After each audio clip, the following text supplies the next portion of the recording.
Welcome to the Salmon Runs YouTube. Enjoy the video. Start with high-quality bones. Use 2 pounds of beef or veal marrow bones and 1 cup of neutral oil like grapeseed or avocado for roughly 1 cup finished.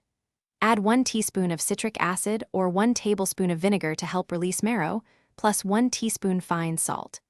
Expect roughly 450 to 500 milliliters of oil from 2 pounds of bones, depending on marrow content and cooking loss. Keep containers, strainers, and jars sterile to extend shelf life and control oxidation during processing and storage. Roast marrow bones at 425 degrees F for 20 to 30 minutes to loosen marrow and develop flavor. Cool slightly before cracking bones open.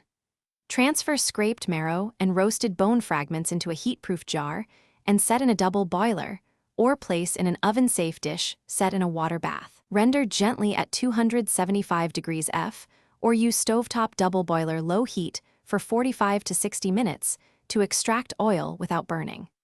Simmering time and max temperature control determine clarity and flavor.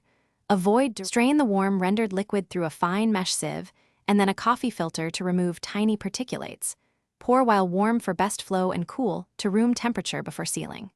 Label jars with date. Refrigerate bone marrow oil up to 2 weeks or freeze up to 6 months in airtight jars or vacuum bags to preserve flavor and prevent rancidity.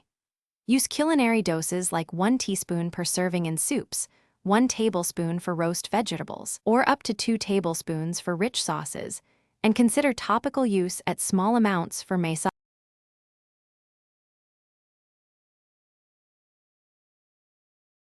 Thanks for watching. Consider subscribing if we helped you.